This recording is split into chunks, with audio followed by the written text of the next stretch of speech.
Okay, before we run the Pinewood promo, I just want to, because we need to do that because that's tradition. This is quite a casual gathering. Those of us up here at the front have been together now for an hour or so, and doing exactly what we hope carries on for the next couple of hours. And we've been talking about sound and techniques, and we do this and you do that, and we're looking for crossovers. We're looking for techniques that can be used together to improve the quality of what we both do. There are things that are, the film suffers a little bit because it's an old technology, and we do things the way we do them today because the technology had limitations back in the very beginning, and we had to have ways of overcoming those limitations. The nice thing about the games industry is it's starting with on a relatively new platform. So the techniques do not have to, or the technology doesn't have to borrow from techniques that came previously, although some of those techniques could be of value. So we're going to look at all those things between us, and the structure is about as loose as it could be. So my colleague and co-chair Nigel Bennett, who's back at the icon back there, so that's Nigel, his name tag is there for those of you to see. He's got a radio mic, and at any time, if you want to join in the conversation, let it be known. This should be an exchange of ideas, techniques.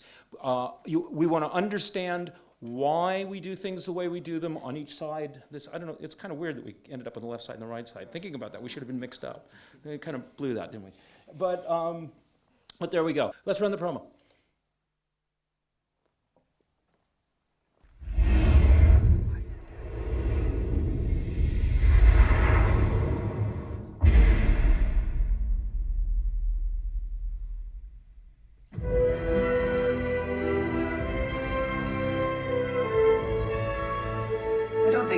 As many studios in Hollywood that can accommodate very, very large pictures the same way that Pinewood can. You noticed? It's absolutely perfectly designed for filmmakers.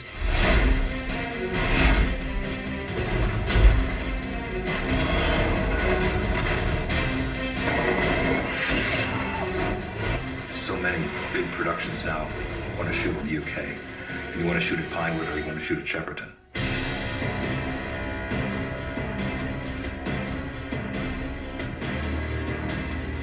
This is such a rich, beautiful history. From here, you can create any world you want, indoor or outdoor.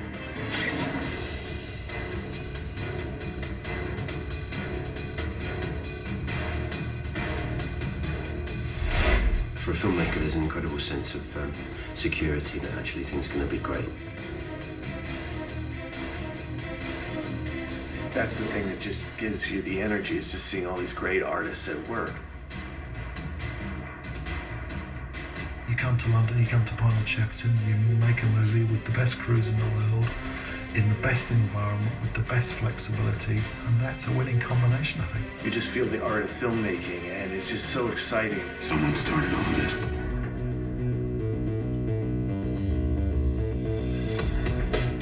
The great thing about Pinewood is it is a one-stop shop.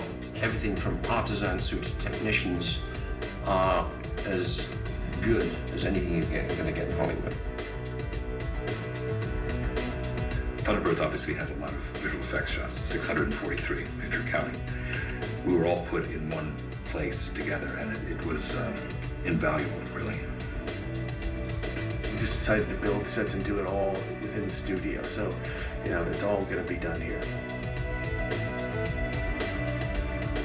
Buildings are one thing, but the people that look after them are quite something else. And the helpful and cooperative approach of the management here is fantastic. You feel as though sort of anything's possible. The whole set is built on a gimbal, and it's huge. It moves in any direction, and it sinks something like 15 or 20 feet. To combine the sinking house that we had up on the 007 and to be able to be shooting that simultaneously with the paddock tank was amazing. We're prepping to shoot here on Mamma Mia. We're the first film on the new 007 stage.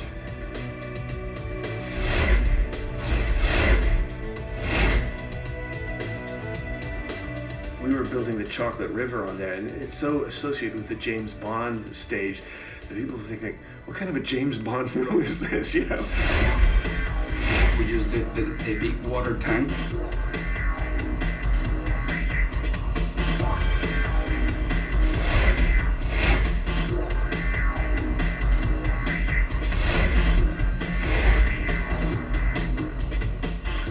I actually can't remember a film that I haven't done the post-production with Shepperton.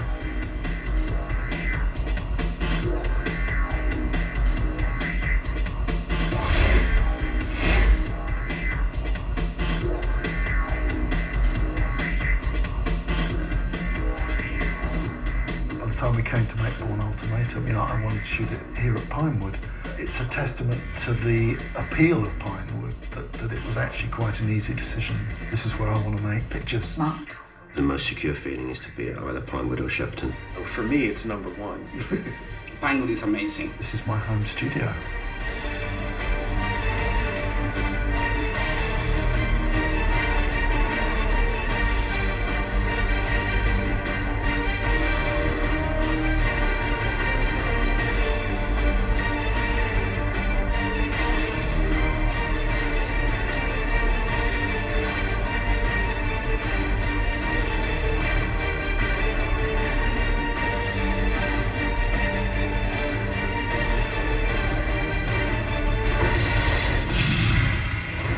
Come to Shepperton, come to Pinewood.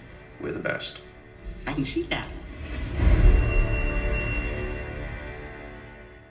I'm going to let each chap introduce themselves. My name is Dan Bardino. I'm the Creative Services Manager for Sony's Worldwide Studios in Europe, and the group I run is effectively an internal creative agency, and we look after audio, video, graphic design and motion graphics. I'm Jerry, and my title is completely made up, Creative Manager, because it's my own business and I could have called myself anything.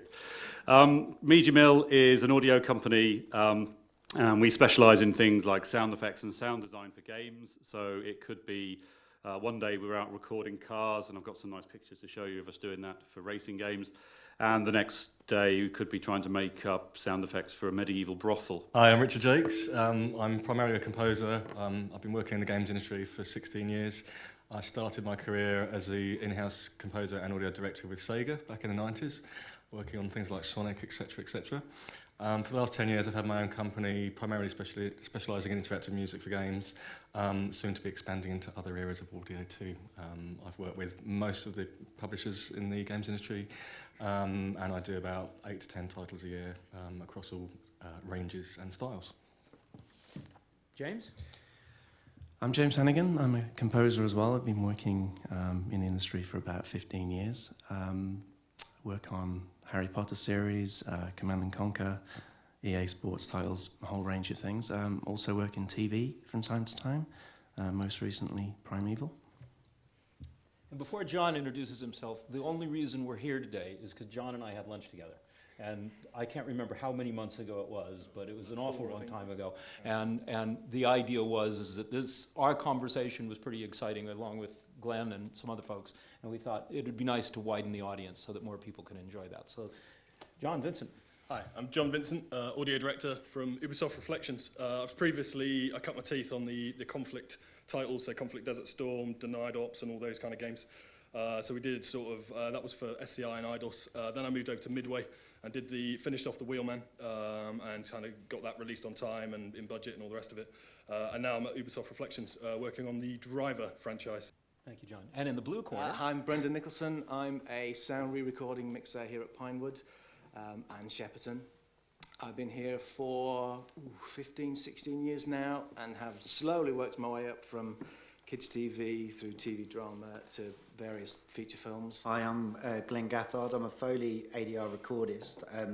So basically, mainly Foley. I cover pretty much every sound effect that's needed in the film that the sound designers don't cover, and redo the voice, the lines for the actors. And we've worked on things like Bond and Harry Potter and Green Zone. Alex. Hi, I'm a sound designer, sound supervisor and a Foley supervisor. I work mainly in films, but also do delve into games as well. So across the border, so to speak. And Mike. I'm Mike. I run a company called Real Sound together with my partner Max. We're on the complex here. We do sound design for film, basically supervise whole projects, getting the editorial done and seeing them through into the mix and getting a good soundtrack at the end of it. We're going to look at a brief history of how these two things came about and the issues in which we both face. I'd like a volunteer from over there, to someone to encapsulate and define a simplified workflow for doing audio for a game. Anybody want to dive in there? I'll have a go if you want. Unless you want to. Okay. No, go on. Okay. This chair calls John Vincent. Okay. Well, effectively what we do is we get, very different from linear sort of media, we get obviously discrete samples that we put together in systems. So if you've got a game about guns, for example, that's like a war game or some kind of game about guns, then your main sort of focus is in the guns, and you design your systems around those guns. Is there a time frame? Is there like an average time frame you work on a game? A year, 2 years, 3 months? Is there? You've got general, everybody kind of is working under the same thing. You've got kind of milestones, what we call milestones. So you've got your pre-production, where you get a lot of your R&D stuff done. You kind of you rough out the game. You've then got alpha, which is the game running with not latest assets, not the finished assets, but it runs from start to finish with bugs. You've got beta with all the correct assets in. Still with bugs, because it's software, you always get bugs. But you then, that proves the game, that proves everything. It makes sure that, if you need to re-record any sort of dialogues to encapsulate new game designs that are coming through late in the day and all of this kind of stuff, that's when you do all of that. And then obviously you've got from beta to submission, because there's a submission phase where you have to submit to Microsoft and Sony. That you've got all that time to polish and make sure all the bugs are out of it, because if Sony find bugs, they will punt it back and say they won't release it, and same with Microsoft. I'm full of questions. So if from the music composition point of view, would that come later in the process, or would you be working on themes and would you be working off a storyboard, or how would that work? Yeah, pull the mic towards you. Sorry. Yeah, I mean, you could be. But I think what was just mentioned, I mean, a good contrast would be to talk about the phases of a film production. It's very much kind of pre-production, production, post-production. With games industry, it tends to be very kind of iterative. You're sort of, the latest version is just the ultimate version. So there's this kind of cycle feedback thing that's going on. So it's I think it's slightly more chaotic and drawn out than the film industry, TV industry in that way. I mean, it varies from, it depends who you're dealing with, when you're brought on board. I mean, it could be at the beginning, it could be in the end stages. I mean, I think it's much better to get involved in a game as early as possible. Just because of the relationship between all the stems and, I'm sure Richard's got a lot to say about this as well. I think from an outsourced point of view, whether we're providing music or Foley or dialogue, whatever, there's still never really enough time. And I know what the post-production phase of a movie is like. It's kind of hell for 2 or 3 months, whatever, but then it's done. Whereas we kind of have hell for 2 years, and it's kind of nearly done. It is the part of the process of making a game, because the way software is developed and when all the art assets are put in, etc., etc., there might not be anything to see for the first year and a half of development, nothing at all. Whereas, I know on a movie you might get some rough shots, some dailies, and some effect shots will be, storyboarded or whatever. But a lot of the time, certainly from my point of view, and presumably James as well, we're working off a paper document with some kind of very arbitrary descriptions. I mean, I suppose that's where, it's important to sort of talk about the sort of moving pictures thing. I mean, when you're composing for games, very often, I don't want to say you're working in a vacuum, but you're sort of working with situations and states. You're just thinking about music that's going to go with the game. You're not actually writing, scoring to picture in the same way. So when you're sort of preparing this music, very often it is just to go with some kind of imaginary situation. It's interesting because you've touched on the workflow in film. It probably is worth, I tend to work in film and TV, so I understand how that all works really well, but what they do is like a big mystery to me, so I want to dive into what they do. Let's look at the workflow that we would deal with in a film. Supervising sound editor Mike Wabro. Tell me about encapsulate the workflow of making a movie for audio post. I'm surprised how similar that is to what we do. Actually, I thought it would be quite different. and hearing that kind of. I think what we did historically was more linear. It was a shorter time span. It was very much you have a picture and you put the sounds to it and you put the music to it and then you mix it and it's done. What we do a lot nowadays is we're dealing with offline videos, different versions that may come every second day with hundreds of changes per reel. So what we have to do is quite similar. We have to logistically create a plan, a scheme that will fit these changes. And this is always going to be different depending on which director's involved in doing these changes, which picture editor's involved, how big the sound team is, how spread out the sound team is, whether they're all in one facility or they're in different places, recordings that need to happen. I mean, look, in terms of how we do it, it's very similar. We get something to look at, we speak to the director, get an idea of what's needed, we decide who the people are that we'll work with together to get the job done, and then we'll go through the process of deciding how many days we need to re-record the actors in the studios, depending on how much of their film production sound we can use. In some territories, some countries like Russia, they just record everything again, 100%, which is pretty similar to games then, I'd guess. We have loop groups that we have to get together and write extra scripts for. We have to then decide how many editors we need to get, depending on the time that's needed to get the job done. If there's longer time, we get less editors. If there's shorter time, we have to obviously spread out sideways and get people to start specializing in certain areas. We have to deal very often with similar situations where we don't see very much on your bigger films, your CGI-driven films, your Harry Potters and whatnot. It's very often you're only seeing the action towards the end. You're seeing, possibly, if you're lucky, an offline previs, just line drawings to show you what the shape of something will be as it's moving through the screen, yet you don't know whether there's 50 of them or one of them. It depends. It depends entirely on how the sound supervisor's liaising with the CG supervisor. It's a lot of intercommunication between departments and directors and post-supers to make sure that everyone knows what's going on in the short frame of time that we've got to get something done. And it's just a case of making sure that logistically that will happen and you'll get to the mix and everyone will be happy. Last week in this room, what we were doing is we were doing an effects premix for a picture called Clash of the Titans, which is why that desk is sitting there. And when we were talking, the question came up from some of the guys, what's a premix? Because apparently that's something that isn't done in the games world. And I think two things that you mentioned is, if you're doing a special effects film, you don't see the special effects till you get right to the very end. All you get is a sketch. Is it the same thing in a game where you don't really know what you're scoring or what you're tracklaying for because all you've got is key drawings? Is that what you guys find? Yeah, it can often be quite similar. We'll have sort of grey box art. That was what we call sort of grey box art early on, which is basically untextured artwork. So say you've got an area that's a village or something, you might have the houses in the village, but they wouldn't have any textures on, they'd just be literally boxes, and they might even have characters that are very untextured and quite rough. So quite similar in a way to your sort of line drawing sort of stuff. Probably a little bit more detailed, but it is more sort of iterative for us. I mean, on one of the points where you were sort of saying about sort of being brought on early and how involved you get in all these different disparate areas, sometimes we're lucky in games in that we're slightly closer to sort of the golden age of cinema in the sense that we have big production houses that are actually making the games all in one place.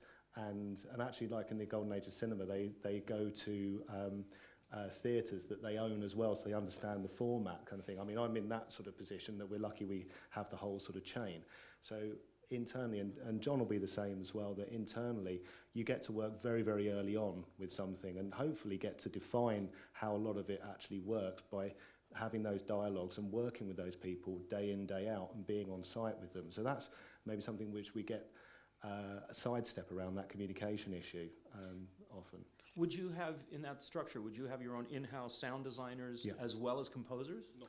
Not always composers. We do have one that works with people like Rich and James, who sometimes do. Actually, our music manager wrote most of the music for iPet. Actually, the iPet's quite a good example because Rich did a load of music for iPet and Alex did a load of sound design. And the other guys that did the sound design for it are just over there. Some of the most heated discussions I've been involved in the filmmaking process is to do with composers. And in fact, absolutely the most heated discussions is they're cutting a movie and they're saying the director wants this composer, the editor wants this composer, the producer wants that composer, and it turns into a big bun fight. Is it the same thing in a game? Yeah. Definitely, but I think, it sounds, I think that very often the case that only the audio people are interested in the audio in games. You might have, if it's a really, really, a designer who's interested in the sound of music, they may get involved, but a lot of the time they'll just let that happen. They'll let the audio guys just implement it all. And they're not that concerned about, whether something's a musical moment or a sonic moment in the mix, that sort of, there isn't that level of, maybe, that's probably because of one of the constraints of, you don't know exactly when things are going to happen on the timeline in a game anyway, so how do you actually mix it? That's another thing we could probably talk about. Yeah, but you don't really, it's very rare to get that kind of top-down involvement in the audio. Bigger publishers, Sony and Ubisoft, etc., you do have those tiers, people looking at those exact aspects, when's the music going to drop out, when you're going to hear the kind of, the default kind of sound effect that you're focusing on, and where, when you focus on that, when you focus on the music, what emotional aspects you want to score, and all those kind of things. I think when you've got people focusing on that, and then obviously it's going to be, that's certainly what I focus on in my job. I want to go back to the thing that Mike said about the mixing, and that I can't remember which was it you were saying about the premix on, yes. On that. Could I ask you to encapsulate the mix process? Absolutely, yeah. And the process. That's where you start. Yes. The stages. Yeah, absolutely. Because I think one of the things I'm concerned about is that where is the heart of the soundtrack of a game, and where's the heart of the soundtrack of a film? Sure. Absolutely, no. Well, in terms of a sound mix, it's still quite a linear process, and that we'll always start with dialogue, and the dialogue becomes our benchmark for everything else. So we will spend a week and a half, 2 weeks, depending on the complexity, the budget, the scale of the film. And the premix is essentially a unifying process where we take original sound, ADR sound, often voiceover, and as Mike explained, crowd as well, and we unify all of that sound so that in terms of level and perspective and dynamic, it's all sitting in a comfortable place where we know it's neither too loud, neither too quiet.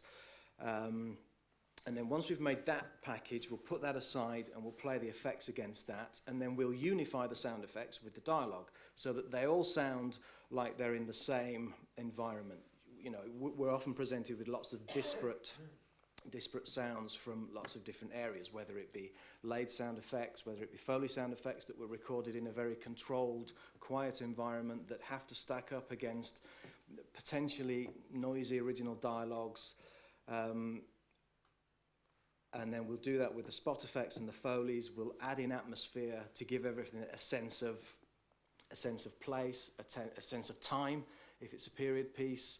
And then once those various elements are working together, we'll put the music up against that, at which point various things are likely to change. The balance of the effects against the dialogue will change because the music will mask out various sound effects. It'll be difficult to hear dialogue against music, at which point we need to change the dynamic of the dialogue. We need to change the dynamic of the music, scoop holes out of effects and music so that you can understand dialogue, or make a decision whether the dialogue isn't important at that point and let the music and the effects drive over everything. You may not need effects when you get the music in. So there's all of these different decisions to be taken at the last phase of the mix. Usually at that point you're attended by the director and the editor and the producers and the sound team, who've all got a very clear view about how it should sound and how the dynamic of the entire film can be. We don't necessarily think of a track as small chunks of scenes that work on their own. we view a soundtrack as an hour and a half or a 2-hour dynamically moving piece of work that has to support and complement an action and various emotions through that action as well. So essentially, that's the mixing process. You mentioned, use the word dynamic. Yes. And I think that one of the interesting things that has come out of all these conversations that we've been having and preparing for this is that one of the key differences between a film and a game is actually dynamic. Yes. In that, as Jerry said, it's the thumbs. So every time the game is played, the dynamic arc of the game changes. The nice thing about a film is it's static. Yeah. Every time we play the reel, we'll tell them the truth later, but every time we play the reel, it plays exactly the same. So it gives you the opportunity as a mixer and as a composer and as a sound designer to create that arc and create space. Because the thing that you're trying to do is you're trying, as much of making a good film is about creating space. I used to say when I was making records that the holes are music too. And it's where you leave the gaps that matters. But the problem that you face in a game is you don't know if where you've constructed those gaps contribute positively to the impact that the game has. So when you guys are dealing with that element, how do you approach that, knowing that you hope your game player works this way, but you can't control that? You kind of do. You try, certainly for narrative games. I mean, we try to write emotion maps for our narrative games, borrowing directly from sort of film techniques. But we might do that. It might not be practical for us to do it over a 10, 20-hour gaming experience. So we will break that down into chunks, and we will write emotional maps that we'll then try to work our sound design around. Where do we want the intensity of the action? Where do we want to drop things off? But you're right, it's very difficult to then put that into players' hands and expect them to follow what you've designed. So we have to write systems around making sure that it basically doesn't sound crap in any point. To put it bluntly, we try and make it sound as good as possible, but to try not to make it sound crap, which is maybe not the most artistic way of doing things. Nice and high, Dan. Go Yeah, on. I'll keep lowering it, don't worry. But yeah, one thing I do feel you can do is if you set those emotion maps and you do actually do that well, you actually use the narrative of the game and the emotion of the game to actually drive the player forward. So maybe you'll have 80% of case examples will actually fall into the pattern that you want them to fall into, simply because you're using that push-pull of the sound design and the emotion mapping to actually draw them into the experience you want them to have. And then you get the idiot that just tries to break everything. Screw them.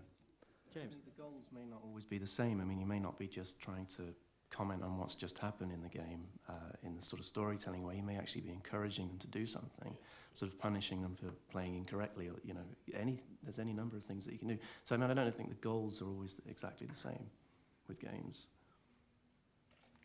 Can I may I add? It's occurred to me that certainly even with first-player games, certain models of games, there must be different engines underneath them. I don't know the technicalities of it, but some games really do, especially some of the models, they do kind of force you into where you need to go. You don't really have an option. You kind of just need to go there and do that. Otherwise, you're not going to get anywhere, and you're just going to sit walking around. Yeah, and others are a lot more open. You've got linear and you've got non-linear games.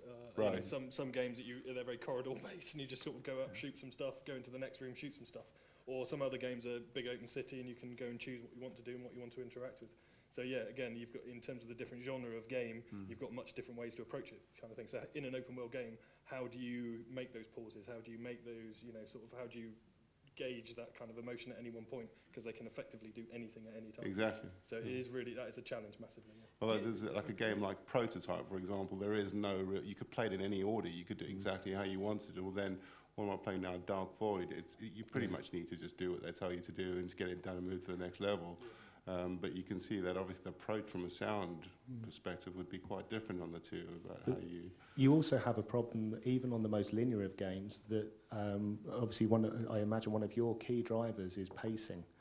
And that's one thing we can't necessarily control unless the game's completely on rails and is being the timing of the game is being driven, which isn't necessarily the most fun way to play a game. So use the classic example of the haunted house, and you're going up the stairs, and you obviously do like that. Well, we have a lot of difficulty doing really granular interactivity, say on the music front, to draw players up to this scary sort of thing, and it builds because they're not going to go in there.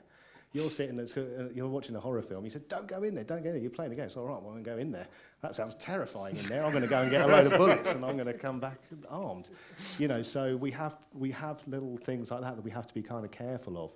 And the timing is a real problem for us, definitely, even on the most linear of games. When you're playing games such as racing games, that kind of thing, like we've got in the background here, how do you make a difference between, say, when you're revving up and you're slowing down and that sort of thing? How do you make the engine sound so it's not like a repetitive loop? Obviously, I understand there's granular Suddenly technology. woken up. Here's one. Oh my God! I've got to answer a question. But I just wondered how you can keep that interest in, so you're not being irritated by the same sound, I guess. Very good question, that man with the tufty hair down the end. Did you give him £5 to ask that question I at this did, moment? indeed. We were having this discussion before, so feel free to sort of butt in, because it was working very well, and now we're going to do it in front of an audience, we'll just be rubbish. Just comparing the difference. I mean, wondering what on earth is going on here. This is a very expensive Aston Martin, and we were tasked in this particular job with recording cars, because it's something we've done a lot of over the years. And in games, it's done in a very, very clinical way. It's a very pimpy pickup. And basically, as has been said, you're taking little bits of sound, so they've all got to be kind of the same but different. So we use this facility where basically we squeeze cars in that are just too big to fit, and take off the wheels and bolt on units. So we can basically pretend we're on the road, and we can do all sorts of things. And as you were saying, what you want is you want it to sound slightly different. And one of the techniques which, it's no sort of trade secret, because at least 3 different developers that we've worked with over the last few years are using a similar technique called granular synthesis, where basically you record the engine moving from low revs to high revs, and the software learns. It says, like, that's the sound of that car at any revs, any given rev point, and it's able to recreate it.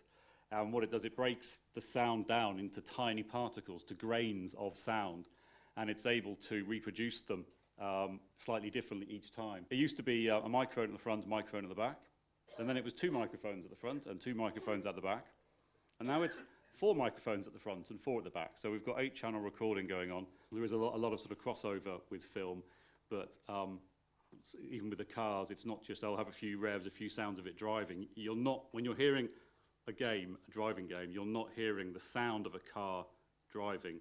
You're creating that, and that's the difference between film and games. In that, with game sound, the audio production and the mixing, the stuff that Nigel does there behind that desk, is happening inside the console, inside the PS3, inside the 360. So Nigel has been squeezed inside a piece of hardware, so he's actually doing it.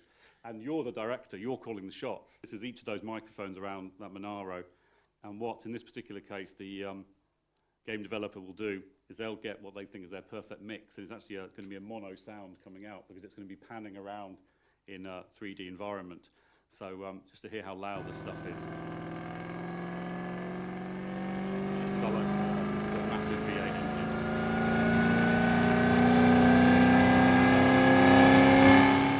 So that basically is then put into a tool, and generally we work with developers who have their own bespoke tools. This particular studio, they're happy to talk about it. It's called Tonic, and they've given whole press days based upon their tool.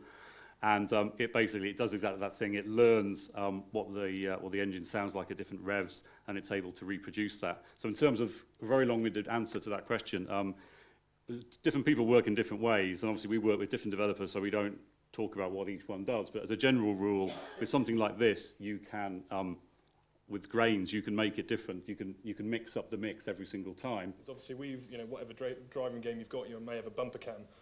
You may have an in-driver eye cam, sort of right where the driver is. You may have a chase cam behind, or a few chase cams. So it's kind of like, it's getting all of those sort of sounds. You've designed exactly where the camera perspectives are. You then go and record your sound so that you cover all of that stuff. But also you've got to fit it inside the RAM aspects of the game, so you can't just kind of keep throwing assets at it. You have to have something that's optimized in some way so that you can have enough stuff. This is a tool that began life as some scribbles in my notepad about 6 years ago, in 2004, when we worked on a series called the World Rally Championship Series for Sony. And the programmer and coders, programmers in the games industry are amongst the most creative people. It's not just artists, it's not just sound people, the people who write stuff that's basically noughts and ones. They are incredibly creative. And he came up with this particular programmer called Paul, came up with this tool for me, and then it was modified for the second game we were working on. Then it went on to a PS3 title, was modified again, and then last year we worked for about 7 months on a game called MotorStorm Arctic Edge on the PSP. So you've gone from a PlayStation 3 with as much sample memory, that's the space to fit all the sound in as designers really want, to PSP, PlayStation Portable. Now, at any one time, when you're racing on this game and you've got your car, 8 others, all the environmental sounds, all the collision, all those sounds have to fit into 2 megabytes. So that's just over a floppy disk, if anyone who's old enough to remember floppy disks. And you've got to squeeze all your sounds into that. So what we did with this, we used this tool that had grown into this sort of beast, and we basically stripped off stuff that was designed just for the PlayStation 3. And what it does, this is where we get this sort of real-time mixing from. This particular vehicle that's on here is, in the game, it's got a big rig. It's basically a giant truck. And, pardon me, and this is what it does in summary.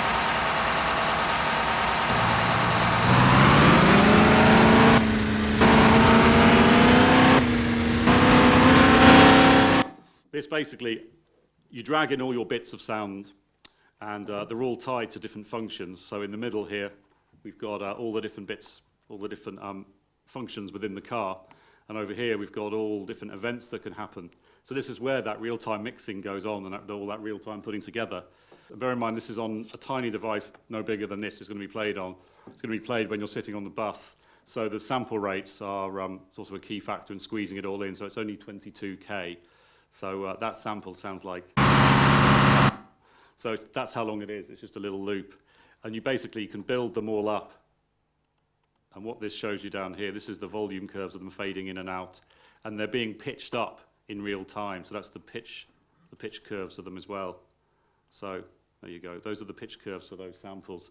So this is all happening as you're actually playing it. What you've got is effectively 4 parts of the power run. So you record it going up, 4 parts of the power run that you then stretch out into loops and kind of make it loop by pitching the bottom end up a bit and pitching the top end down a bit to make it a constant tone. So you get the 4 meatiest bits of that power run and then put that into a system whereby you start to layer them. So you'll play a bit of this one and a bit of this one, and it will crossfade between those two, and then it will start, this one will be crossfaded out, and you'll start introducing this one as you go up the rev range. Otherwise you get pitch artifact and it starts to sound a bit that kind of thing. So that's what you're trying to avoid with these kind of loops. So it's all about, once you layer sounds, as we all know, that you kind of get a bit more polish. It's basically about layering these rev ranges as they're pitching to try and avoid that artifacting and try and keep it so it sounds like one constant tone. So you can see those samples there. There's a pink line. That's one sample fading out. It's another one. We actually work in a slightly different way in that with a lot of sounds, getting very technical with engines, some of the stuff you record doesn't actually pitch up. The little sort of raspy sounds don't pitch up. So what we often do is cut those off, filter them off, and use them separately and sort of bring them in and out. But it is very much the same sort of thing. So this is a beach buggy. So this is samples recorded from an original 1972 VW engine beach buggy. And up here, this is up here. This is the rev slider. So this is increasing the rev range. So this is the rev range of the engine on here. So.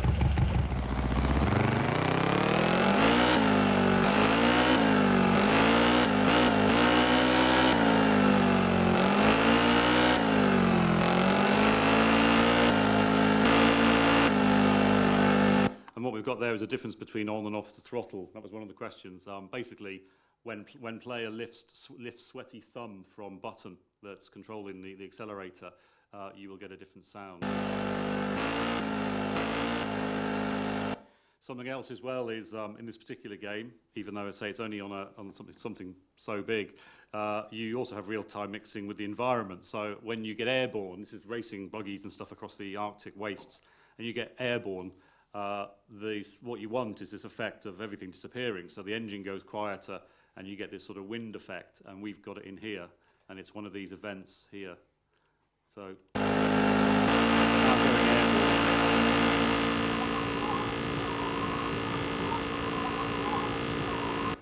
so that's what you're doing with tools like this, and you're building it and you're rehearsing it. What about with music? Because I would assume that with music you've got, it's pretty static. You can't. We do have similarities to film, both with games and music, and it's how we use those parts, and what is, you know, the sum of our parts in games comes about through a completely different process, but we still end up with a finished product. With regards to music, I mean, certainly myself and James are doing a lot of interactive music now, which is done in a number of different ways. It's basically a kind of gigantic jigsaw puzzle where, you know, the game will have a start and an end, but it might have 50 middles, or it might have 10 ends, or something like that. So as composers and for the sound designers as well, we have to preempt what's going to happen and what the player may or may not do at any given time. So just like you might have a certain mix of sound design for a specific part of the game, you know, we might have a set of moods for the music so that we can basically change it at any point in the game in real time and in a musical way, and that's the challenges that we've all been kind of facing.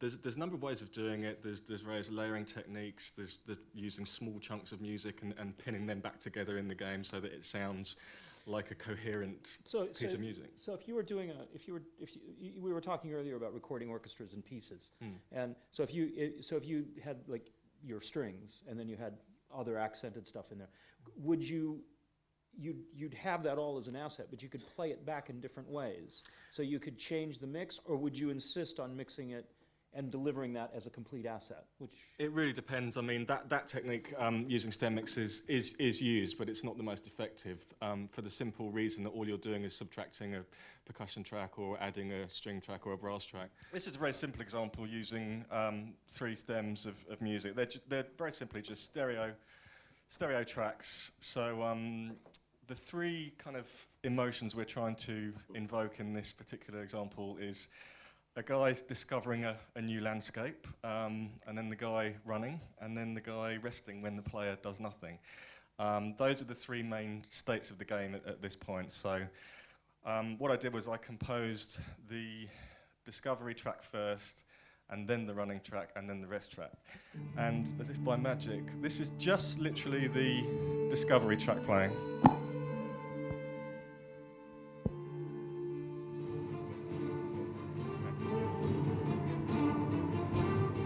So this is when he starts to run.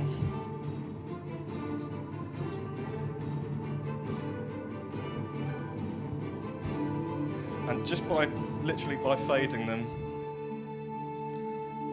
we can go from one state to another in real time at any point throughout this piece of music. So I'm going to go to the rest track as well now.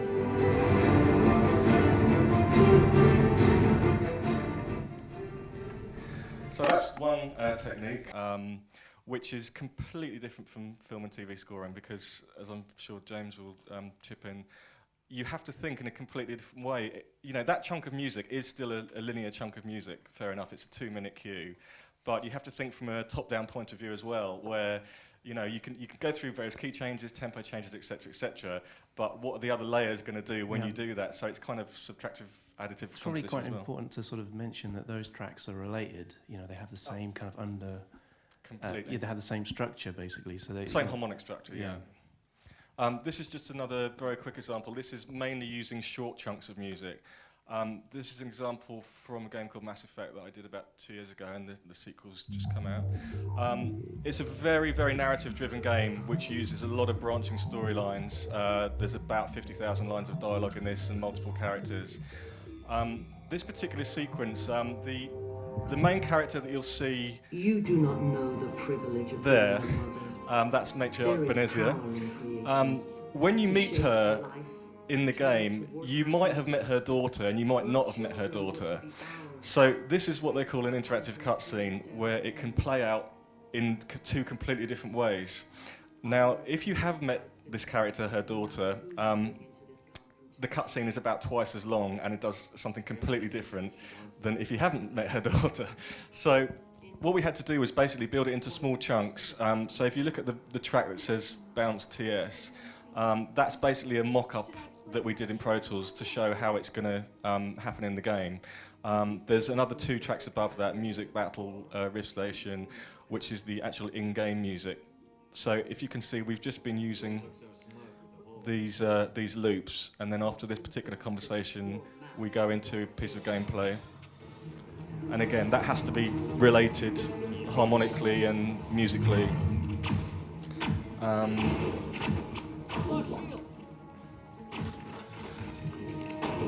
And then some more loops you'll see coming up in the green. Again, this particular example is when you have met her daughter. So therefore, if there's looping tracks, and then we can crossfade between them, and this is a good way of mocking it up to know how the game engine is going to run it back. So that's basically just a different way of doing interactive music, using simple, small chunks, just the stereo chunks, and how we get from one to the other, and crossfading and things like that. And we usually mock them up in this way, and then they will get replayed in the game engine in that way. This is not. And that's it. You recorded all that music. I don't want to get too lost in the technology of it because I'm not sure that we're there yet. But you recorded all that, you mixed it down, and this was sort of all laid up in Pro Tools. Yeah. And then it was, because I want to actually get to the point to what do you deliver at the back end? Because I think that's very different than what we deliver at the back end. It's something we're quite curious about. But it really depends. I mean, on that particular, on the first example, I'd sequence the music in Logic like any other composer would in their sequencer of choice. But when I've composed one layer, I will then maybe color code that in red and then compose the other layer in green and blah, blah, blah, so that I can see them all at the same time. In terms of mixing, you would often, there's a number of ways of doing it. It depends on your track count. You can mix all the 3 stems in multi-track format in Pro Tools. So you what could, are the 3 stems? Well, for example, in that example, the high intensity, the running, the resting and the exploring. But those could be anything that the composer or the game designer chooses. It could be like a high intensity battle or a low intensity battle or whatever. So you can mix those all together in multi-track form, or you can have 3 separate Pro Tools sessions and mix them together, and then create a mock-up template so that you can check that everything is very accurate. And that's one thing that you have to be pretty much sample accurate. So when you're dealing with live musicians and the sound of a recording space, it can be quite tricky to make sure everything works together. And you have to test it, you have to pretty much crossfade between all the stems all the way through for every cue in the game. Otherwise, because it can happen at any point in the game. The player is our director, composer. Well, not composer, but the player is the director, and they're impacting on it, and all that. So of course, the thing that we were hearing, the sound effects that were in there, they would all be a byproduct of the gameplay. Correct. As opposed to the music, which was more static. So it's more static. More static, yeah. More static, not completely, but I feel like we need to discuss some other stuff as well. We got 2 Foley guys here, and I think that it would be interesting at this point to talk about sound effects for movies and how they're thought about and how they're created, and the mindset for what we go about. And of course, I can tell that both Alex and Glenn can't wait to do a car picture because they're going to get the address of that place and they're going to be recording everybody's cars, because I don't think we've ever done it quite like that, have we? No, although we do similar things that are a bit off the wall. There's a scene in the Half-Blood Prince where this is multi-micing in the same way as you are there with the cars. There's a scene at the very beginning where Dumbledore goes into a room and there's a piano that's basically exploded, and they wanted the sound of the piano rebuilding itself. So we actually went out and bought a piano and took it to Shepperton and winched it to the very highest point we could in one of the stages. And then we put, I think there's about 15 mics in total. We had no time, you can't rehearse this, so we had some with compression in, some without, some people on boom. We locked the health and safety guy out so he didn't know what we were doing. And then basically we cut the ties and blew the piano up.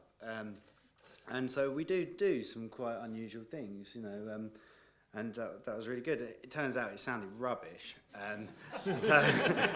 but but I got paid for the afternoon to blow a piano up, so it's great. So then we got a pickaxe and smashed it up, and that's where we got the elements that we wanted and that sort of thing. And then we reshot that as at a higher rate as possible, so that it gave the sound designers enough scope. So once they got it into their plugins, you weren't getting when they were treating it, you weren't getting the artifacts involved. You weren't getting any kind of you weren't degrading the sound, basically, because we shot it at a high enough rate. So that's the sequence in Harry Potter with the piano rebuilding. That's quite crazy. And we went down a breakage yard and got a load of car doors and things and smashed them to bits. Done that before, yeah. Or getting people at junkyards to go around in a car, drive into other cars. Probably not best health and safety plans. But I think often what we do is we have to put the emotional content into the sounds. It sounds a bit silly, but if you're working on a film, and this does carry across into games very much so, we're approached and we're asked to actually, obviously you have your image on screen, and what we have to do is we have to pull focus on what's going on that image. Now that's as a whole on a film, but not just as a whole, as within the scenes and within the parts of the scenes as well. So when for instance, when we're doing Foley, when I work with Glenn, we literally, as Michael put earlier, we sort of map out what we're going to do, and then we go into the studio and we actually work out emotionally what's going to be the right sound at that point within the scene that we're shooting. And it's very important that we do this, because if we get the wrong sound, what we're doing is actually taking the focus away from what we're seeing on the screen. And if we get the right sound, the audience will sit there, take in, and actually what we've done is a bit like the way Derren Brown works. We've manipulated the audience into actually getting the emotions that we're trying to bring across. Now, from what I can see on games, it also works in the same way, just in the way that you have a lot more variations of this going on. So, for instance, when we did the iPad, Dan, certainly, and Joanna, who's in the audience, gave me a definitive list and gave me a picture of all the different emotions that this iPad would have. Now, we then sort of went through various processes to work out, for instance, not just emotionally what we wanted the pet to do, but also kind of what the pet actually was. So it wasn't actually, it wasn't necessarily a monkey, it wasn't necessarily a cat or a dog, it was somewhere in between all that. So that, in that respect, then you would have, right, we're talking about an animal now, but we've got an animal that we want to behave almost like in a human way. So therefore, how many animals do we know that actually do this? And the answer to that is, well, they kind of do this, but you take years in recording all this to actually get it right. So I think the way we worked it out in the end was we actually said, well, let's underpin this with a human voice or a human emotion. So therefore, when we as humans are playing this, we can actually, the pet itself can bring across in a human manner in the way it behaves. But at the same time, it's still being seen as a pet. So it's a balance in the end, I think, between sort of what you see on either computer screen or film screen and emotionally what the sounds are actually doing, essentially. So I think from a Foley point of view, it's certainly in games it's pretty unique in the way that you can go and create bespoke sounds specifically for a game. And in the same way, we would do this in films, or we like to do this if the budgets allow us to do this in the first place. Often we do use libraries as well and combine things together. Sometimes as well, if we look at the way the car stuff plays out, for instance, what we've just seen on screen there. Now, in films, we often add other elements to the cars because we want to create a better emotional content for that car. So, for instance, we might put in like a lion roar or a cougar roar on top of it, which gives it a lot more throaty and gritty feel to it, essentially. We're talking about impacting the audience emotion and trying to tell them the story with what's happening in sound. And I picked a very simple scene from Slumdog Millionaire, which we did mix here, except none of us actually did effects on it or anything. And this is the scene after, do you guys know this movie? This is the scene after there was the riot and the boy's parents, mother was killed, and they meet Latika for the first time. And can I just run this a couple of different ways? It's quite short, it's only about 20 seconds long, but we may run it 2 or 3 times. This is it as it appeared in the film, although the stereo mix of it, and because we're using the surrounds for the PA. And then I'll show you the elements that went in to make the scene, I think, work. Very simple scene. This is not action at all.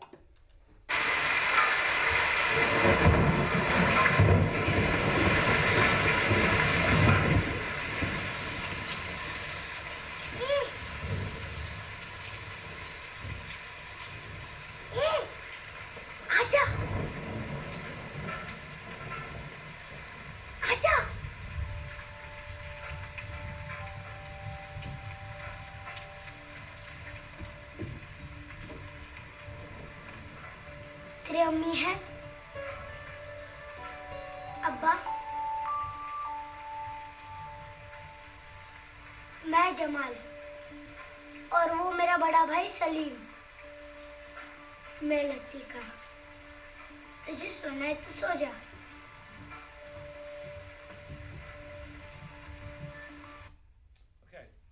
About as simple a scene as there can be. These children have just met each other, but we've gotten some understanding of they're cold, they're wet, and we don't really know what happened to them, but we definitely know that something did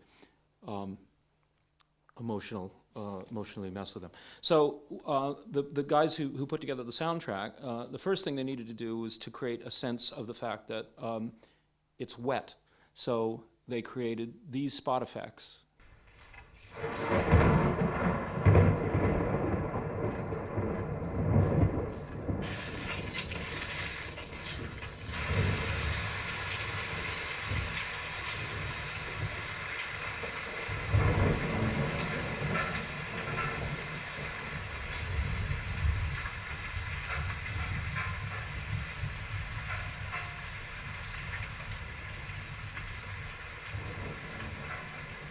We heard the rain. We heard her bracelets. I think that's very important because that tells you, that brings you as the viewer close to her, because otherwise, if you weren't hearing her bracelets, you wouldn't know that. You hear her drawing on the ground. Now, that's not real. If you were standing next to her, you wouldn't have heard that.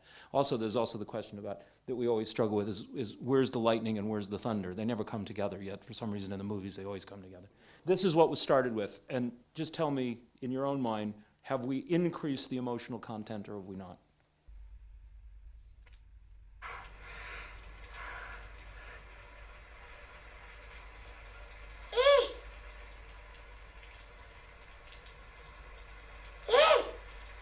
आजा, आजा।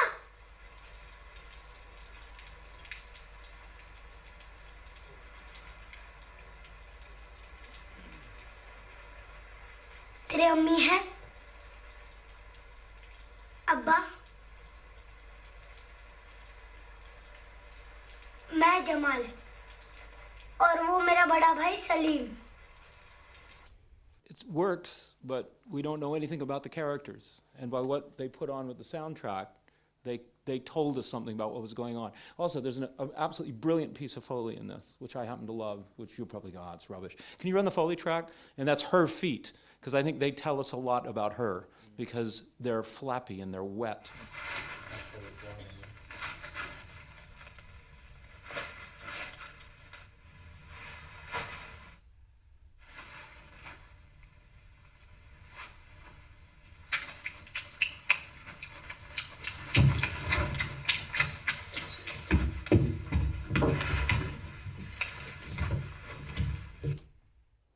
Do you guys want to hear it all complete? One more time? Can you run the final? And then.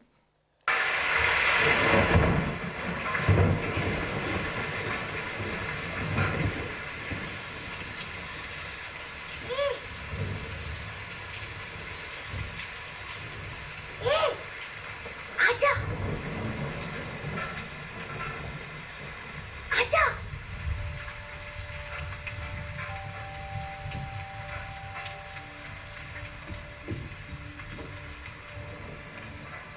तेरे अम्मी है,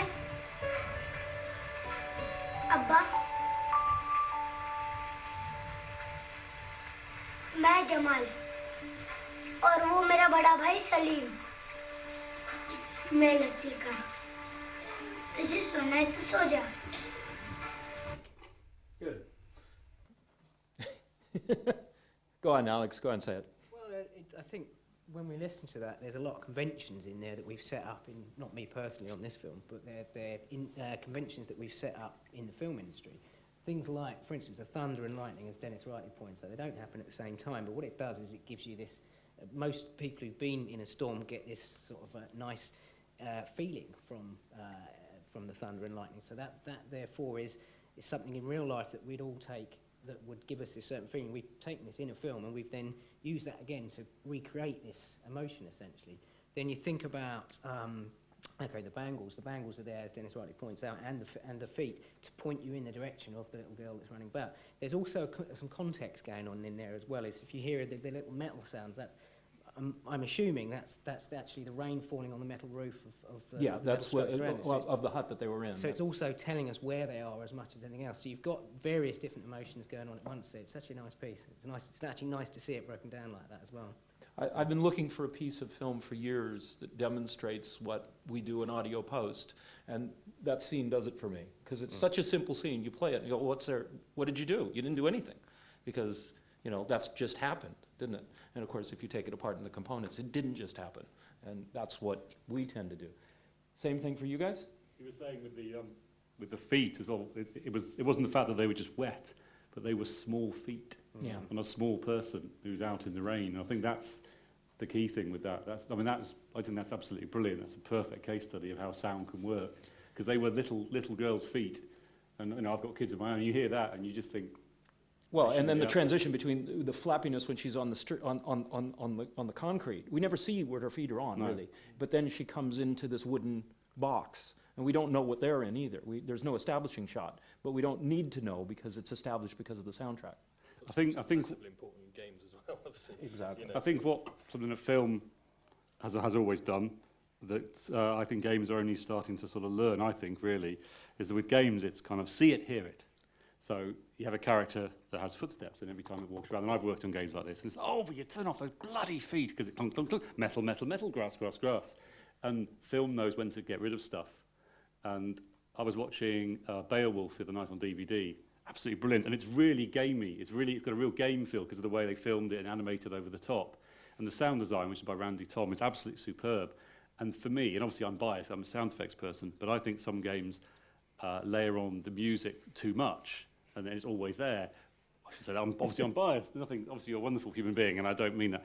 But you watch that, and there were whole sequences where they were brave enough to rely on the sound design and the sound effects and not have the music. And then you realise the music is there, and it has been there, but it's really quiet. Do you ever find with this kind of emotionally resonant sound that you're kind of at odds with the goals of the composer? I mean, because you're trying to deliver maybe a slightly different emotional it's experience. Interesting you say that. It's something I've been, and Michael as well, we've been focusing in on a bit more lately. Is one of the problems we had in films in particular is we always we do all our sound work, and it's all we have is a temp guide from not necessarily the composer but the music editor. Now often what happens is when we put the film together, the music is totally different from what we've had in the temp. So we have this whole situation where the sounds are clashing with the music. So what myself and Michael have been doing recently is we've been chatting with a lot of different composers. There's one in the audience today, and we actually now work hand in hand with the composers, so we don't come across this. Now you do get this whole grey area slightly where sometimes there's like a lucky, I'd say it's a lucky thing that happens where the music and the sound are fighting each other, but that actually works because it's counterpointing each other essentially. But you're going to find out more of this if the sound people and the composers work together more and more often. So I think as a trend for both industries, if the composer was working hand in hand with sound designer, you're going to get a much more interesting outcome, personally. I don't know about you guys here, but it's extraordinary on our industry, the process is that it's the audio team that contract the composer and work with the composer probably before, sometimes I imagine you guys have been on projects where you've barely seen anyone outside of the audio team because you're just working with the sound designers and the audio director to provide the audio for the game. And it's extraordinary to hear that sometimes you might work on a film and not have any connection to the composer at all until most of the time. It's very rare that we actually know who is or how to speak to them. We're not allowed to speak to them. There are different departments. Yeah. Very often we're not even asked our opinion as to who would be a good person to do the music. A decision is made at production level very often right at the beginning who they want to work with, and that's pretty much we do our job and we meet in the mix and we go what's going to happen here. Maybe one of the Dennis, but maybe one of the reasons for that in our industry is that we have to make the underlying technology, as Rich was explaining, to make the music work, and that will generally sit within the same team that are producing the sound design for like the car engines and stuff. So from a business point of view, it just makes sense to make, right, you guys do that audio system thing. So anything that comes under that, you guys just make sure and you just deliver audio. I think we're all, I wanted to say that we're sometimes at the mercy of good and bad directors. Yes. Who understand the role of sound in their production. Danny is great, and so he'll say to the sound effects guys, this is what I'm trying to achieve with this, and this is what I want you to do in this. And then he'll go to the composer and say, and this is what I want you to achieve. And they're not going to collide with each other because he's directing, he's actually in a complementary way. But you get some directors, and they might be fantastic film directors and look beautiful and understand dialogue and character and all that sort of stuff. But when it comes to sound, they'll say to the composer, this is what I want you to accomplish with this scene, and they'll say the same thing to the sound designer, and then you put the two things together, and they both have attempted to do that, but they've not done it in a way that they help each other. So then you either use this or this, and it turns into a mess. I was going to say, in the last Harry Potter, there is a battle that goes on between the sound effects guys and the music, and the sound effects guys very rarely win, and, which is why I left music and went into the sound effects side, because I thought I'd be fighting that. But the climactic scene in the last Harry Potter was richly scored, and they didn't use one bar of it.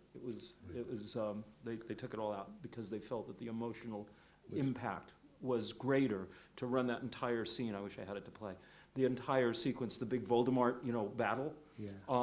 There's no music in it. And then when the music comes in at the end, it really means something. Where if it was there all the way through and the sound effects and all that, it would turn into that thing about white noise. And that's the thing about impact. If you don't have it there, you create the hole, and then when it does arrive, it means something. Sorry. I can tell you about where I lost a situation like that, and that was actually this morning stroke last night, where I was editing a reel for a film I'm doing at the moment called 4321, and I'd gone through and edited the footsteps and the cloth and some spot effects for the sequence, and then came in to find that they'd laid a new piece of music over that's drum and bass, and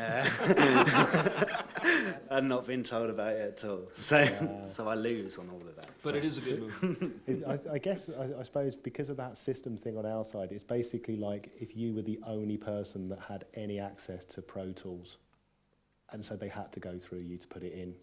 So if you decide it doesn't go in, but this is all part of the thing that I was saying in the very beginning, is that the reason we do things in film today is a byproduct of how we did them in the 90s, in the 80s, and all the way back to the 30s. There's a process, and there were no effects editors. What happened is they shot the sync dialogue, recorded a little bit of music, and maybe this guy, Mr. Foley, would come in and record some Foley, and there's a lot of consternation what his name was, George, Ed, or Brian, but there was a Mr. Foley, and that was it. And that's how. And the limitation was you only had most of the mixing desks that they had in the old days could only play 6 tracks, so you only had 6 tracks available to you. So you had a 6-track Pro Tools. Well, 2 of those went for dialogue, so that's what you had left.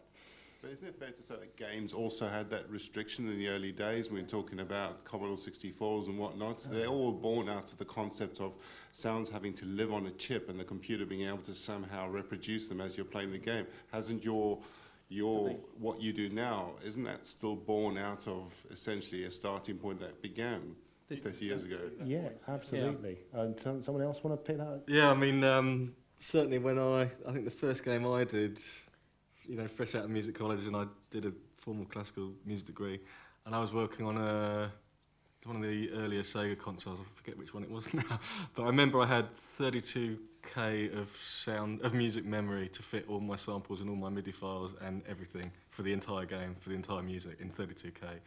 And I learned how to program in hex very quickly, because in those days, there was no CD-ROMs or anything like that. So I would actually have to edit a lot of my music in hexadecimal, which is... But you still have the same limitations, because when we were having a discussion earlier about, the main tools that mixers have to work with is reverb, compression, and and like that. And yet, if you were to create assets which had the depth of reverb and the complexity of the reverbs, which we try and do in film, and you tried to put those into all the assets you would have in a game, you'd have no room for it on the disc. So you're still battling the equivalent of those 6 tracks that our ancestors had There's in the always 50s. going to be a finite... But it's just a case of space. Because in film you're dealing with the screen and the surround speakers, and that's your delivery format, if you like, whereas ours has to be stored on either a chip or in memory or on a disk, and that's always going to be finite unless they start shipping 10 terabyte hard drives. And I and would everything. assume that the same thing occurs, that if it's a discussion between how much space we're going to allocate to the audio guys and how much we're going to get to the picture guys, we lose, That's right? the bun fight. Damn, we're always losing. We don't even lose, we don't even get the conversation. You just get a memo. You've lost that. Mike. Something that interests me, going back to the Audi thing, we did a film last year where we needed to record an Audi RS6, so similar to the R8 scenario. I wish I'd known about your recording facility there, as Dennis was saying. But what we walked away with is about 30 gigabytes of 16-track mic audio, multiple takes of the, basically with our iPhones and whatnot, looking at the scene beforehand, going, right, so he's got to go down the thing, race around the corner, come back, skid around, and come back. We do that about 5 times until we feel we've cracked the scene. And then it's a case of taking that back to the cutting room and choosing which mics to combine on each shot and when to use the long mics and when to not. And if we get it wrong, well, yeah, there are tools and plugins we'd play with to a degree to add in a gear change or things like that. But historically, cars to edit they're really difficult to edit realistically. They're one of those things that if you do it wrong, it sounds wrong. It sounds edited, it sounds bad. And, if I think about how we approached that film, we had to have the exact right moves for every scene covered so that we could make it sound realistic, because the library sounds just often don't crack it for that type of thing. The action is too specific. The sound used for location is only really going to be like radio mics up there. So, we walk away with these huge amounts of sounds, and I'm tearing my hair out trying to think how we can, now that they've added one more shot, try and make these sounds work, where this is just one extra shot, whereas you guys are using the tiniest little piece and you're fitting it into 2 megabytes. We're trying to think about whether this is going to be 60 channels on the desk or 120, basically. You've got to tell shorthand emotional stories in an hour and a half. We have 10, 20 hours to play with. So while there's some things that we can't do because of the cutting, there are some things we can do with repetition. Take, for example, Silent Hill, the game back on the PlayStation 1 about 10 years ago, something like that. And it was a zombie game, and you walked around this really scary, deserted town, and you'd found this radio right at the beginning, and it played static every time the monsters were near. I mean, Christ, after playing 20 hours of that, I had a Pavlovian reaction to static. Even now, me and the missus, whenever we hear static, it's like, Jesus Christ, where are they? And, that's something that possibly, maybe that's a bit dark, but possibly that's where we can maybe get the emotional stuff. One of the things I think we really try to do that stuff, but we, as you say, without the picture editing, we don't have the ability all the time. And one of the problems I think we have is that we come very much from a technical, we're kind of, entertainment meets technology. So there was this great, it was actually a Harry Potter, it was one of the art directors on one of the Harry Potter games. I remember gave a talk a few years ago about how he'd come from film, walked into the game, and he set up the Gryffindor common room, and he showed this picture, and it looked beautiful. The lighting in it was absolutely fantastic. And the lead programmer turned around and said, well, you can't have that. And he said, well, why? He said, well, light's coming in from 2 windows. You can't have 2 suns. And he's like, okay, what have I walked into here? But that's the kind of mindset that people are creating physical representations of reality. And so when we're trying to do that emotional sort of stuff, we constantly have something in the back of some people's heads going, but that's not real. So that's kind of one of the things we fight against. Yeah, well, it's that thing where the audience doesn't know that something's wrong, they don't know what it is, but they know something is wrong, but they don't know what it is. And it's like that thing with the light coming from 2 sources. You watch some old movies, and the shadows are wrong, because they're going in too many different directions. And the audience doesn't go, oh, the shadows are wrong. They just go, well, that just looks crummy. It doesn't look real. It looks like a film set.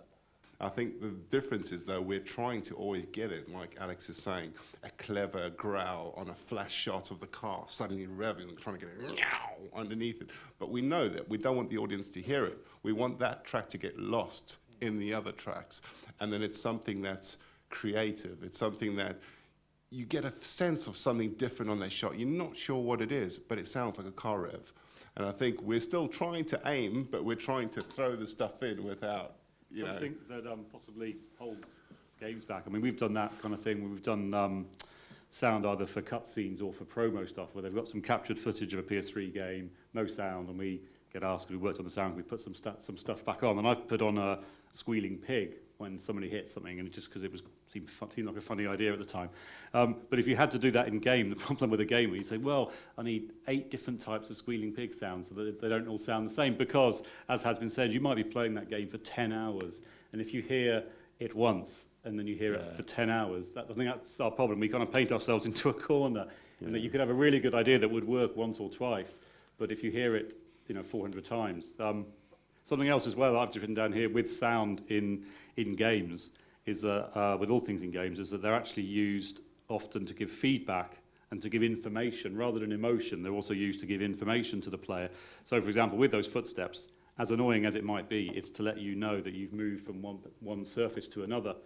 And often things, with all sorts of games, sound is used to just give information discreetly to the player to let them know. For example, if they're being hit by bullets in a game, then obviously the screen will go red, but you might also want to change the sound. So as you get weaker and weaker, you filter it off, and as you get close to death, and then it will come back again once you've regained your health. So game sound designers often have to do stuff that is actually about giving feedback, because obviously the nature of a game is that it's something that requires a certain level of participation from the user, which films don't. Footsteps are one of the biggest crimes in games, and you pointed it out earlier, and that's actually one of our legacy problems, because really where that came from was when we first got the ability to tag different surfaces and have it playing, and it was literally like, hey, cool, look, he's just gone from metal onto wood, and I can play it and sound. And that's one of our legacy issues that people now expect to hear. It is changing, though, because I think people are learning from film, because I remember chatting to Alex at a Develop conference in Brighton a couple of years ago about Foley stuff, and about, moving is about more than just your feet, it's about all your clothes. It's about the character. Yeah, of the so actual more person you're and trying more to portray. games now, the first-person shooters particularly, what you hear much more than footsteps is you hear the rustle of their clothing. So if they're a sort of special forces soldier, you hear all their webbing and all this stuff moving. All of those things, it's coming in more and more that it's that you're still, and then you run for cover and you hear jingle, jingle, jingle. And that kind of stuff can only have come from film. People have realised, we don't actually run around naked except for a large pair of boots, well, except for a Thursday. But it's not about just footsteps, it's about the overall sound. But I do think you can tell the story more so in games by the use of sound in that respect. So, for instance, if you think about the way surround is used in cinema, it's fixed. So essentially, and apart from now, obviously we get 3D films which are changing the boundaries ever so slightly. But with computer games, it's object orientated. So you can actually, and I've seen it in games starting to happen, and I think it can go a lot further, where you really can determine what your, say you've got your evil foe coming at you, but he's coming from your left-hand surround. There, you as the player can turn around, and that sound can then pan around into the centre speaker. So you can actually, I think, with games much more so than films, you can actually tell the story much more with the use of not just music, but with the Foley and the emotional aspects of the sounds that would be put in there. And it's something I'd like to see happen a lot more. But it's I think it's in the early stages really of development at the moment, and it's no doubt very hard to implement a lot of these things as well. So. Especially for the first player. I mean, I hear your pain on the footsteps, but the reality is, if you pull them out, you're actually pulling away from the realism. Dropping the level is not the right thing to do. The right thing to do is to put more Foley in, as you're rightly saying. The more you put in, the more you attach the player. The more you try and make other things take those footsteps away, the more you're detracting from a first player situation, the more you're making the player feel like the sounds, well, I don't feel like I'm there suddenly, and then you hear the dialogue and it's right close to the microphone, and then you've lost the believability. It doesn't provide the kind of general feel of the game, whether it's a car engine, whether it's a footstep, whether it's a gun. It's got to be mixed at the right level against the dialogue and against the music to give you that feel. So it feels like a game, it feels like an interactive experience, and Exactly. It's an entertainment platform at the end of the day. So. I mean, one thing that occurs to me, this is just brief touching on what we talked about earlier, the mixing side of things. I mean, to me, I'm stunned by the realism of the mixing in the games. I mean, there's obviously a lot of stuff where you guys are looking at how we do it and the time we spend and how we can be on a fixed medium and get the perspective and reverbs just right. But You know, for example, you know, as a precedent was set, like early in those first player games and Doom and Quake and all those kinds of games where you could shoot a gun and be standing over a valley, but then be, as you're turning around, you're shooting into a tunnel, and you're getting all the different perspectives, and you're getting guys shouting at you, and they're in different corners, and as you're moving around, their voices are moving around the room. This is the bit where I would love it in film if we just stop being so sensitive about it all, because in film, to try and get dialogues into the surround becomes a long conversation and discussion about how you shouldn't do that. You need to follow the rules that Dolby laid back in the dinosaur era, in 1950s, that you don't move dialogue out the center speaker. And sadly, a lot of this is true. You can't actually, because a lot of it is production sound, and you're moving air across the room, and you can actually hear it physically happening. The beauty of having 100% ADR, like you're doing, is that you can just move it and not care about it and go, he moves there, put a point on his head. When he moves further away, he gets more reverb, and that's brilliant. What we end up doing is going, can't do that. You got to leave him in the center and just put more reverb on it and just pull him off the screen a bit, and that's a compromise. And we compromise so much when we mix film sound that when I'm sitting in a game and suddenly I'm hearing the voices coming from everywhere, I'm just like, wow, that's amazing.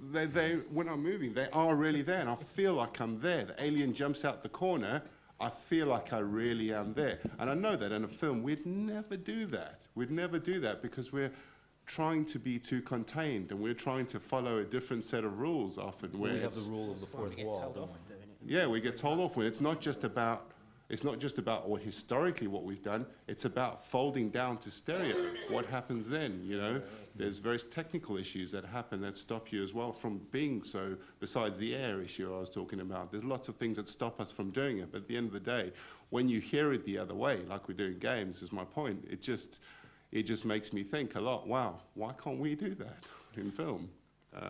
Yeah, we move crowd around, but we're not going to put principal dialogue in the sounds because we're scared that some speakers won't be playing in the cinemas as well. You know, there's all kinds of issues like that where, yeah, I'm jealous sometimes. That's good. So they're jealous too, so they say, they tell me. But I think we've barely scratched the surface on this one, and I thank you all for coming. I'd like to, I wish we had more time, or I wish we were more concentrated in getting to points. We didn't discuss technology, we didn't discuss deliveries. There's a lot of stuff still to do, so we're going to have to do it again, I guess. I'd like to say some thank yous. First of all, I'd like to thank everybody on the panel for giving up their time and the energy that went into this. I think everybody put in a lot of effort, and thank you guys very much for all that. I'd like to thank my friend Nigel Bennett, who actually, from Pinewood's point of view, put all the bits and pieces together so that this little show, actually, everything sort of worked in the clips, and so thank you for that.